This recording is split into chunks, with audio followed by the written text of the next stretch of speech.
¿En qué vamos a pagar la deuda si no la pagamos con superávit primario? Y él está haciendo una hipótesis de en el 2027 recién llegar a superávit primario. Y en el medio, ¿cómo lo financiamos? Eso se llama un montón de deuda. ¿Y quién nos va a prestar deuda? ¿Quién nos va a prestar algo si Argentina de vuelta no solo que no tiene capacidad de pago, sino que además no tiene voluntad de pago? Por lo tanto, lo que está haciendo es gestar un verdadero desastre. Ahora, Javier, ¿vos creés que el ministro Guzmán no sabe, es un egresado de Columbia, tiene experiencia internacional, o en realidad es prisionero de la interna política del gobierno? No, para mí gran parte del problema es que es un incompetente. Yo lo señalé desde el primer momento que es un incompetente. La reestructuración de la deuda y el nivel de riesgo país a tan poco tiempo da muestra de que es un incompetente. Yo les recuerdo, por ejemplo, aún con el kirchnerismo y con Néstor Kirchner, cuando reestructuró la deuda Guillermo Nielsen, después el riesgo país se ubicaba en torno a los 200 puntos básicos.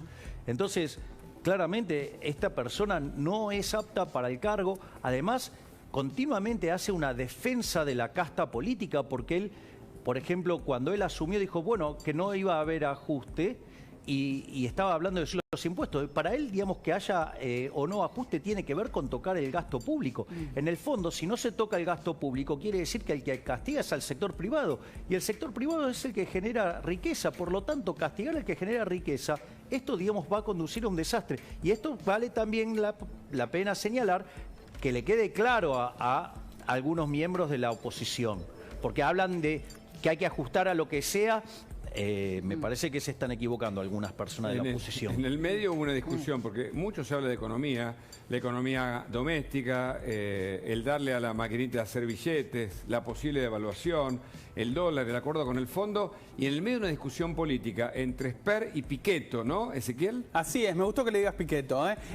Vamos a meternos en esta discusión tuitera. Fíjense primero a Lopañi, me dicen, es verdad, a Lopañi hubo muy bien Pichetto. Fíjense y le mostramos también a Javier esta discusión que se dio en estos minutos, luego de una entrevista que diera Miguel Ángel Pichetto, ex candidato a vicepresidente de Mauricio Macri, quien había acusado a Joseph Stiglitz, ya lo estamos viendo, de estar pago por el gobierno y de decir pavadas. Sale José Luis Espert ayer y le dice: ¿qué tipo inmundo sos, Miguel Pichetto? Sos cualquiera, cualquier bondi te deja bien. Cuando estabas con Cristina, tenías sueños líquidos con Stiglitz, ¿no te acordás? Dale, hacé memoria. En el sector privado, en el mundo del laburo y el mérito, ni el salario mínimo ganarías. Le tiró Espert y hace minutos nada más Pichetto salió a contestarle también por Twitter y fíjense lo que le dijo: diputado Espert, hay un bondi que no me deja bien y ese es el del vínculo con narcos que prestan camionetas blindadas, Jeep Grand Cherokee negras y aviones privados.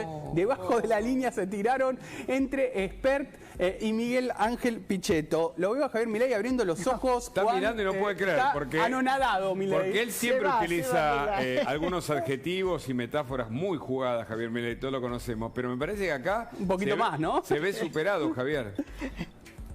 Bueno, digamos, quizás se impuso el estilo. Digamos, bueno, es que estaría bueno que después de tener que sufrir durante tanto tiempo la posverdad, o sea, se digan las cosas de frente y bueno, digamos... ¿De qué lado estás?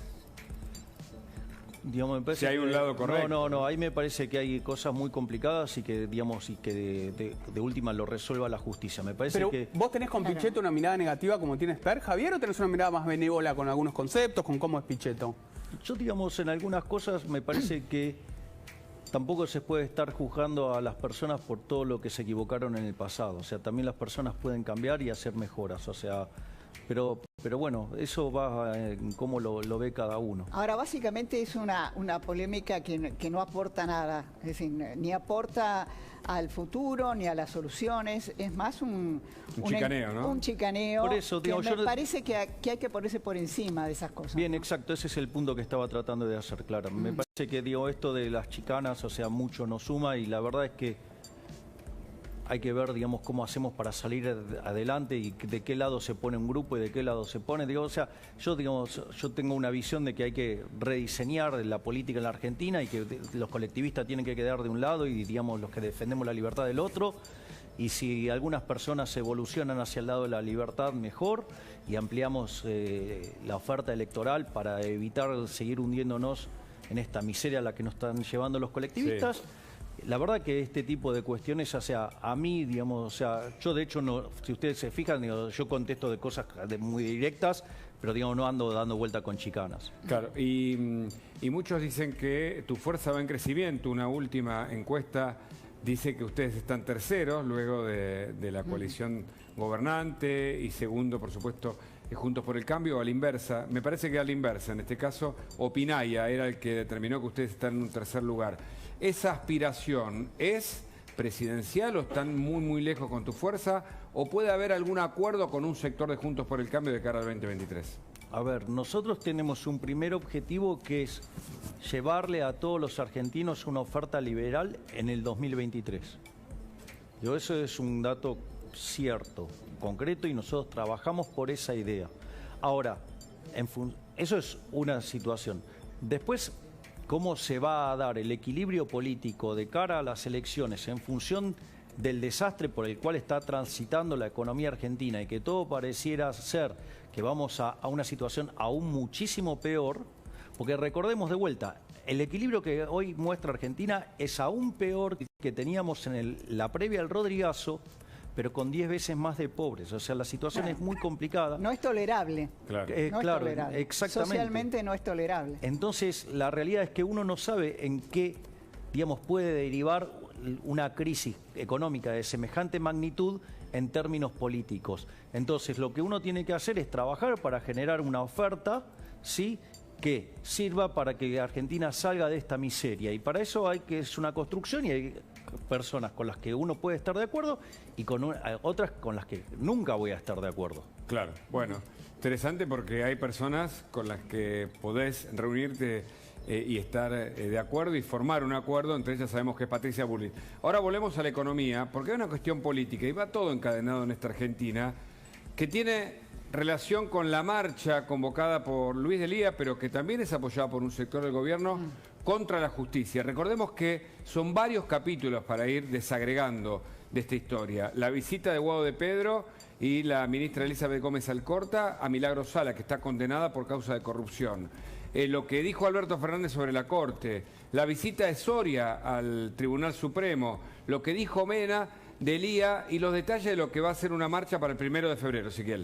Así es, Hugo. A ver, yo diría que gran parte del oficialismo, me cuesta encontrar quienes están en contra de esta marcha que comenzó en realidad, sí, por Luis de Lía y por algunos otros sectores, también vinculado al reclamo por la prisión de Milagro Sala. Moyano está también ahí. Claro, ahora iba a ir a eso justamente. Y empezaron a sumarse otras voces. Por estas horas, Pablo Moyano, el hijo de Hugo, está intentando convencer al resto de los triunvirato y a los máximos dirigentes de la CGT para que se sumen a esta marcha que se va a dar el 1 de febrero en contra de la Corte Suprema. Milagro Sala es una de las cuestiones, pero también, por ejemplo, el fallo en contra del Consejo de la Magistratura para que cambie su denominación, y todo en el contexto en el cual el ministro de Justicia, Martín Soria, volvió a plantear que debían hacerse reformas estructurales en la justicia y, por supuesto, apuntando a los 4 miembros de la Corte. Uno es quien estamos viendo, Ricardo Lorenzetti, quien fuera presidente del tribunal. Este es Horacio Rosati, el actual presidente del tribunal. A Lorenzetti se lo vinculó en rigor Cristina Kirchner al lawfare, esta idea de que un sector de la justicia con los medios armaban causas contra los líderes populares. Lo estamos